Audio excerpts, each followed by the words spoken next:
Jeltje Leenburg kim mijn gerest het met haar verdiende pensioen. Op de valreep voelt ze doch nog een nieuwe eigenaar voor haar handwerkwinkeltje in Hertje Dokkum. Hilda Sinia van der Veen neemt de zaak oer en had er een soort nacht aan.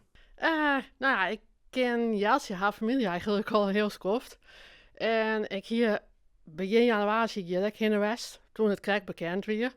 En toen dacht ik, ja, lijkt het me wel wat, maar ik twijfel een beetje.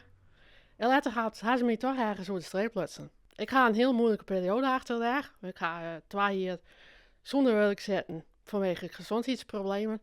En dit komt eigenlijk op mijn paard, dus ik ben hier heel blij mee. Klanten van Nieuwvlier vinden het spiedig dat Jeltje ermee ophoudt, maar ze vinden het echt mooi dat de winkel teruggaat. Verder hebben we hier eigenlijk niks.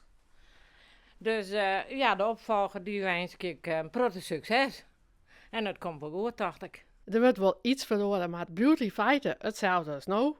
En ik wil ook graag te zijn tijd workshops organiseren. En bijvoorbeeld een brei- en haakcafé opzetten. Dat behalve dat is voor mij een breiwerkje of een haakwerkje, je denkt een kopje koffie uit die kist. Jeltje houdt op met dubbele gevoelens. Vanwege zoensreden kan ze net alles, maar ze zullen het werk en het contact met de klanten absoluut missen. Doch kan ze haar ook blied meidje op de zee van vrije tijd als ze aanst had. Te fietsen en te schreeuwen. Hè? Dan, ik schreeuw Friese romans, kwarte romans. En daar kan ik me best informatie. Het is goed zo.